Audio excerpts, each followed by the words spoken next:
Magandang umaga sa inyo.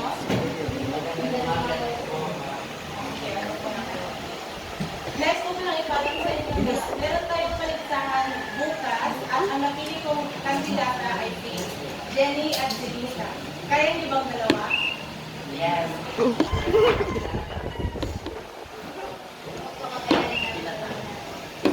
Good luck sa inyo. At wala tayong masang ngayon kasi may meeting kami sa paligsahan.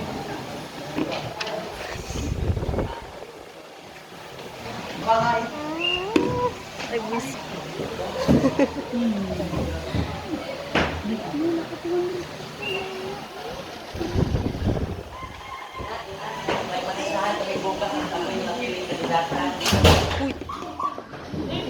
Aray ko!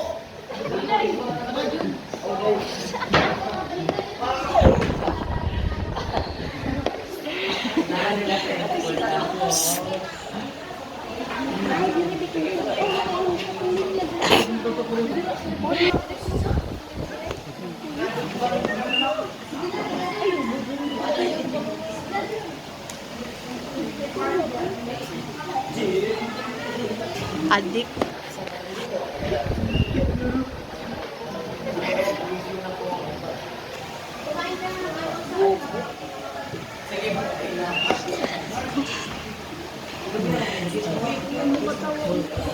So wala ako niyan. Wala niya tayo sumasalit tapos hindi na tayo nanalo. Sayang ang pera natin. Anong tumahimik? Palagi tayo sumasalit tapos hindi tayo nanalo. Ikaw yung tumahimik. Ikaw kasi wala kasi pala sa mga anak natin. Kaya nagduda ng duda. Ikaw, may karapatan ka bang suportahan ang anak mo? Ikaw wala? Oo, may karapatan ako sa kanya na nakita. Iwan ko sa'yo. Bahala kayo. Gusto niya yan eh. Wala na akong pakialam kapag magtatawag sa'yo.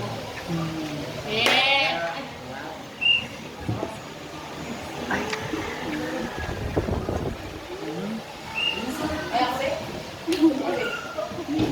ako rin. Nay, bakit po kayo nag-away ng tatay? Opo, Nay.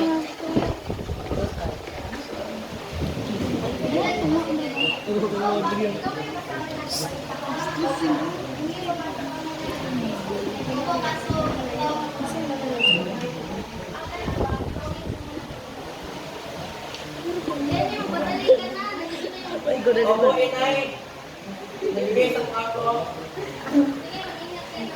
Salamat po, Inay.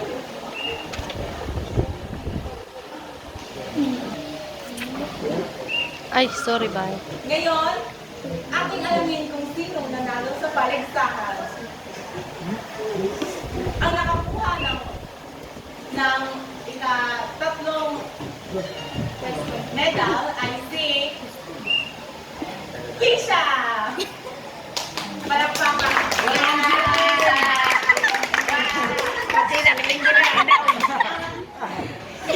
At ang pangalawang nakakuha ng medal ay si Lisa! Halika na.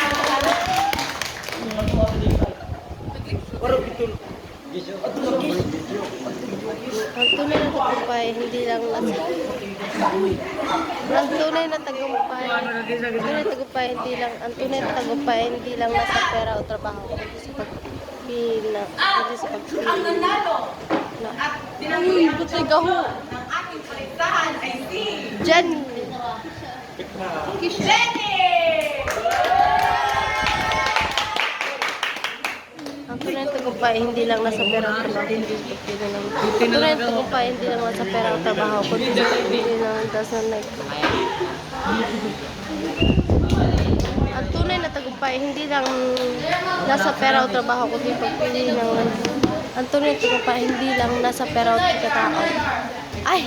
Ang tunay na tagumpay, hindi lang nasa pera o trabaho, kundi sa pagpili ng... Pagpili ng pagkatao siya.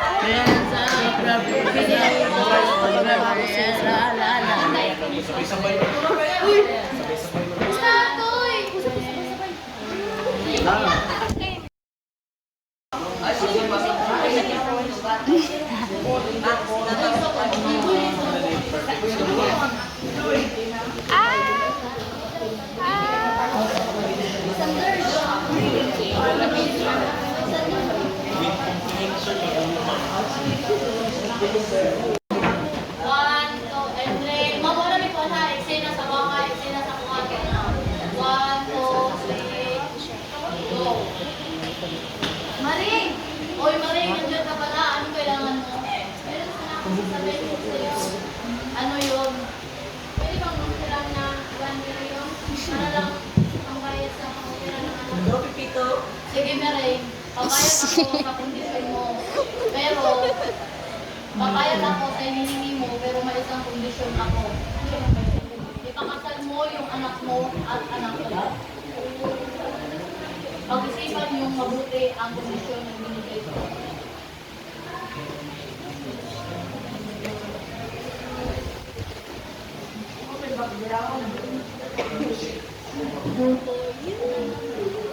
Mahal, wala na sa'yo ibang magagawa kundi sundin yung sinabi, malisin siya.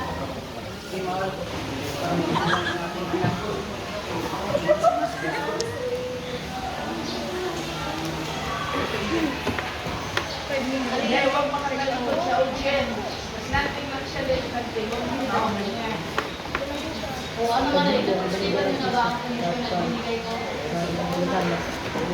Kung gano'n, umupo muna kayo dyan at tutumin ko ang mga papeles na kailangan nyo perlahan para doon nakasulat sa kondisyon kayo ng kanilang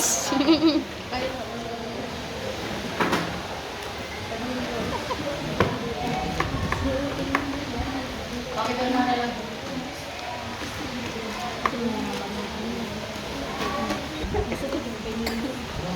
O gano'n, usapan na natin na nakapirma na tayo. Handa ako magbayad ng kaya para may masala sila kaagad.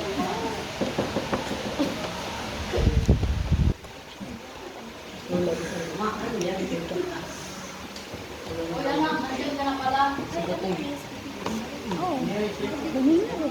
Di anak ni Marilyn si Bench. Ikaw. Oo, ikaw ay nakasal at sinilin. Pasensya ka na anak ko. Ano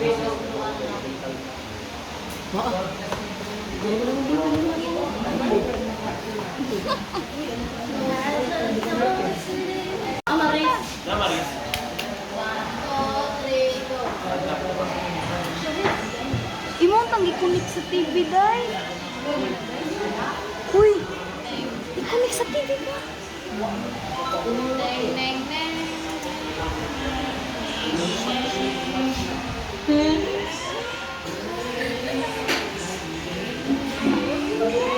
Kinig lang kasi.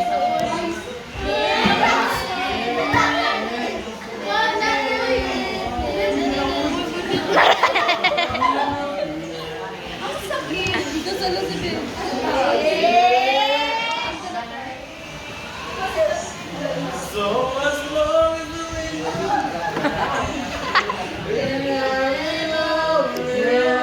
You look so beautiful in white.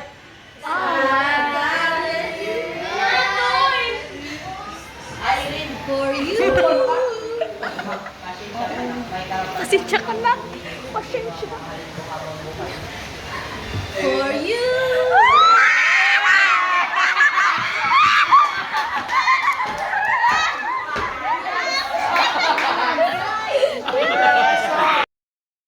pangkatatlo at representa namin ay ang karapatan ng kalayaan. At ang mga tauhan sa aming kontre ay natin, Roland, ako, Dave, Maris at saka Liber. Kaming anim ay kami ang mag-aaral na nag-usap about sa karapatan ng kalayaan.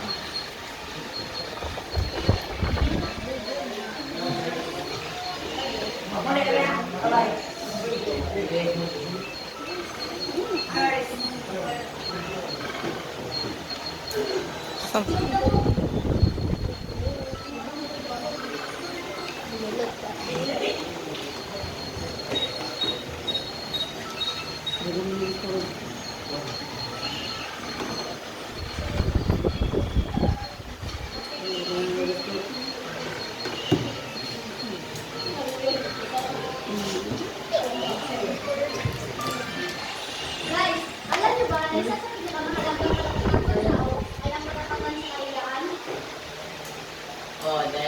mahalaga ito ng ating opinion sa iba-iba nating pananaw. Ang mukya ng Pero minsan, may mga taong pinipigilan ng nila kapag hindi sang ayon sa kanila. Tama ka din. Kaya dapat nating igalang ang ang karapatan ng sabi ng kanilang sa ulobin. Kasama rin dito ang kalayaan sa reliyon.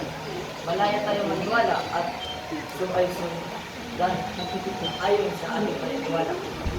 At hindi lang iyon, may karapatan din tayong pumili ng tamang landas para sa ating edukasyon. Pero tandaan, ang kalayaan ay may hangganan. Hindi ito pwedeng gamitin para masakit na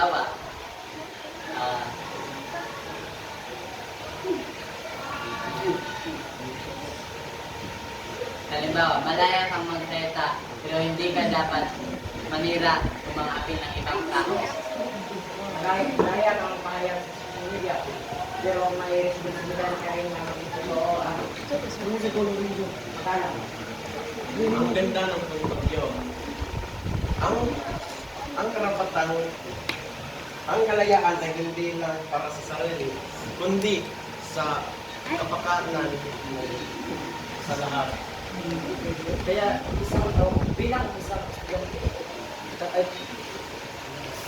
tungkulin natin gamitin ang ating karapatan sa kabubulong paraan.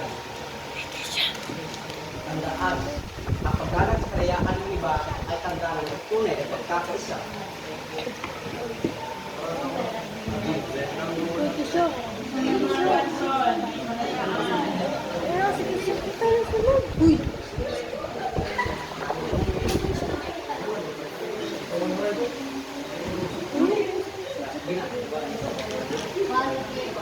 Ang kalayaan ay karapatan ng lahat. Gamitin nito ng respeto at responsibilidad. mula sa mga dalawa. At ang aming isasagila ngayong araw ay tungkol sa isang estudyante na gustong may pangarap na maging guro. Tapos, pero pinipilit siya ng kanyang amahan sila na mag-nurse. Samahan niyo kami na paano ni Michelle ipaglalaban ang kanyang pangarap na maging guro. At ako ang ina sa kwento. At ako naman yung tatay sa kwento. Pwede yun eh. Ako ang guro sa kwento. Ako ang anak sa kwento. Ako ang kaibigan ni Michelle.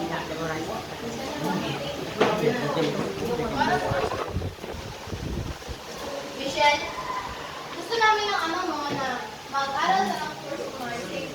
Maganda yun. Sigurado magkakatrabaho ko sa abroad. Pero Nay, ang pangarap ko po ay maging isang guro. Gusto ko magturo sa mga bata. Ako, ayaw ka pagiging guro. Mas mabuti kayo ng nursing. Kaya lang. Isa na ito, sa paaralan. Nalilito po ako. Gusto ko pong maging isang guro. Pero gusto nila inay at itay na maging nurse ako. Ano po ang aking gagawin? Michelle, tandaan mo, may karapatan kang pumili para sa sarili mo. Ako ang nagagawa ng Tama si ma'am. Suportado rin ka, Michelle. Dapat mong sundin ang puso mo. Salamat sa inyong dalawa. Extend natin sa bahay. Nay, pwede ko ba kayong makausap? Oo naman. Ano yun?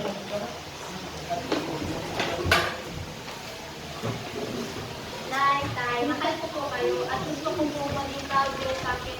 Pero gusto ko pong sundin ang pangarap ko. Karapatan ko pong pumili ng landas na tatahakin.